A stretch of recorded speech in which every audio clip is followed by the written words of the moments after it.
več, ko nas bo, nas na avto je bolj več. Meni Radio Študent predstavlja, a veš, vsi imamo obdobje, ko odraščamo, imamo polni misli, polni idej, polni ne vem česa, pa ne vemo, kako povedati.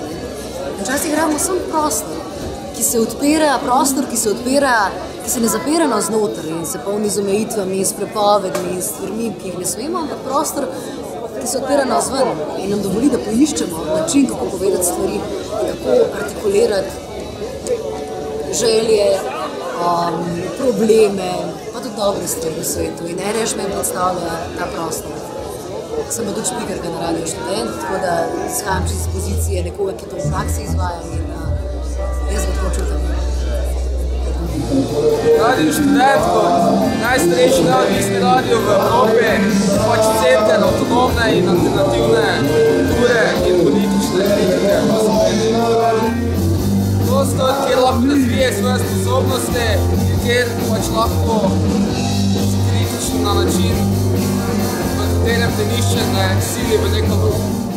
Ja, danes sem tukaj zaradi tega, ker se mi zdi, da če Radio Študent ne bi obstajal, bi enostavno izgubili v kulturnem prostoru in medijskem prostoru eno zelo pomembno zadevo, kjer se lahko izraža kritično mnenje, kar se mi zdi, da mogoče danes v medijih ni več toliko prisotno, oziroma vsaj ne na tako ustvarjalen, kreativen način, kot je to tukaj možno. Tukaj smo tudi skupnostni radio, imamo tudi oddaje skupnosti, različnih skupnosti, romska skupnost, afriška skupnost ima tudi svojo oddajo, Klopca pod svobodnim soncem je oddaja za brezdomce. Imamo tudi ogromno političnih oddaj, ki verjamem, da se drugje ne spremljajo toliko, recimo Južna hemisfera, ki je oddaja o političnem dogajanju na južni polobli, Balkan Express, ki je oddaja o dogajanju na Balkanu.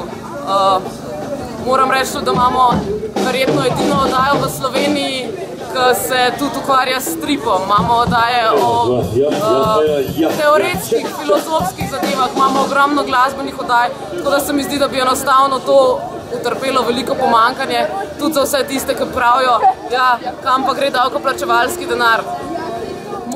Podpora našega temeljnega ustanovitelja pada in bo padala še naprej in bo Radio Študent potreboval za svoje zelo široko delovanje in paleto aktivnosti, ki jo izvaja, tudi poleg radija seveda.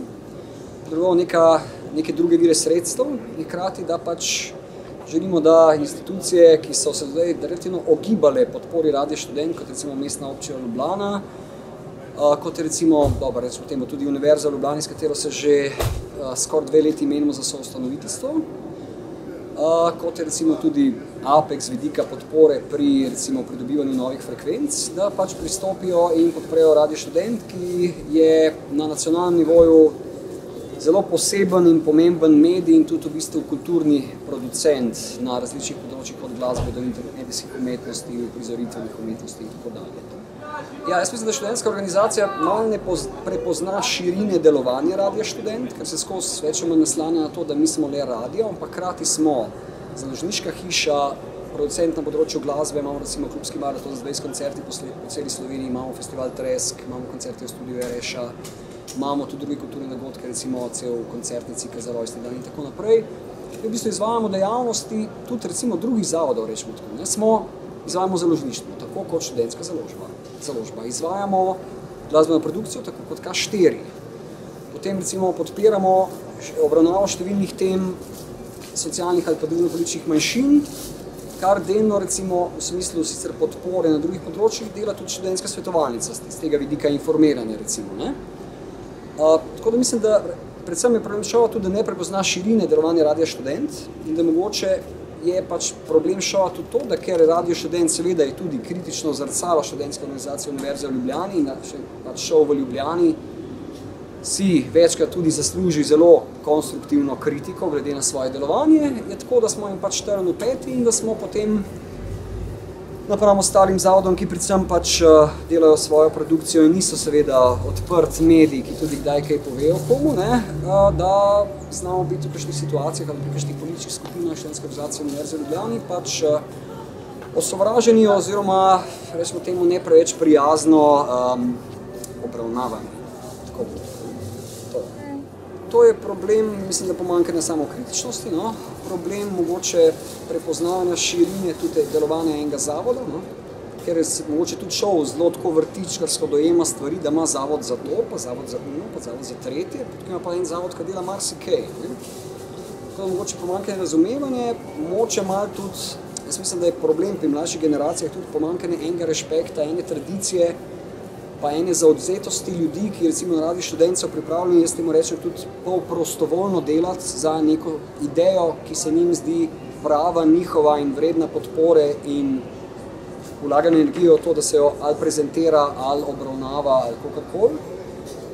Tako da mislim, da je tukaj tudi problem čisto enega poslovnega respekta do institucij, ki mogoče presegajo in zgodovino in pomen šova, lahko celo nekaj pozivati.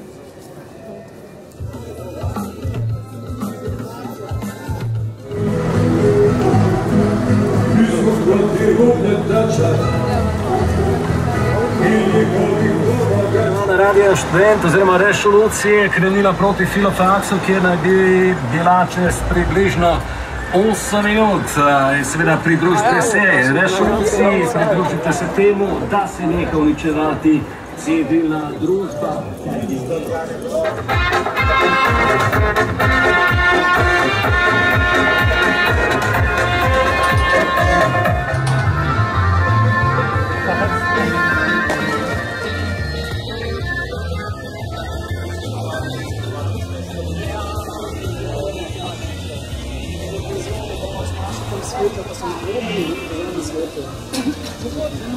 Šta ćemo skupiti ade pore barikade, bježati s države mile i tražiti sile.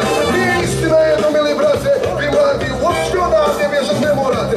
Sad ne skupi pare, moraš platiti ako hoćeš, radi samo dobra veza, novac i radna mjesta. A veza je jaka, ko vreća, puna čvorova, puna gladi, usta raznih odbora, malo glavu.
Črne hunte prizadevanju Radia Študent za avtonomijo. Črna hunta podpira avtonomne medije, saj je širjenje vsebine na način, ki je neodvisen od finančnih in politikanskih bojev, močno sredstvo alternativnega oziroma avtonomnega delovanja. Zato je boj za alternativne, vsebinske, tehnične in organizacijske pristope v mediji izjemno pomemben. Nihče ni popoln, vendar pa je Radio Študent eden redkih medijev v našem prostoru, ki temu drži. Smo sredi obdobja, ko je še nekoliko bolj občutiti zakrknjeno kostenelost praks, ki nam jih vsiljujeta kapitalizem in njegova priležnica država. Tekmovanje, klientelizem in špekulacije so postale vsakdan civilne družbe. Tudi Radio Študent je nepremišljeno sprejel to igro. Ne igrajmo se je, ne bodimo del te reformistične civilne družbe, ne lobirajmo, ne prilizujmo se, ampak odločno zahtevajmo in suzemimo to, kar potrebujemo. Radio Študent ni edinstven, kakor niso edinstveni ostali žepi alternativ. Avtonomen način dela si lahko zagotovimo le tako, da pripoznavamo pomembnost avtonomnega načina delovanja drugih. Naj velja vodilo, če se želiš prodajati, zavezništva sklepaj s kapitalom. Če želiš biti trobilo, pakt skleni z državo. Če želi zabavati in se reklamirati, pojdi v Bikofe. Če pa želiš ustvarjati alternativo, sodeluj z alternativnimi skupnostmi.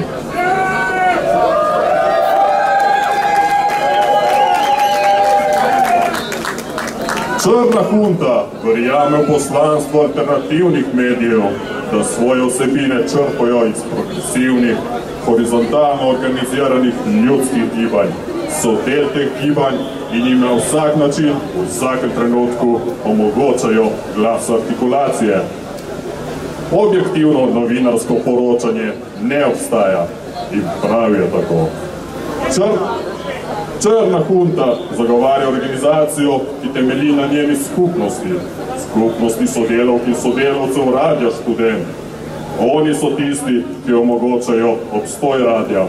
Zaradi njih, ne zaradi finančnih prilivov marketinga ali publike, je Radio Študent tak, kot je, poslušljiv. Avtonomije ne zahtevaš, saj ti je nihče ne more dati. Lahko si jo zgolj izboriš. Seveda podpišite peticijo za obstoj Radia Študent, pa tudi kakšen evro nam lahko darujete, da bomo na koncu imeli tudi mi. Za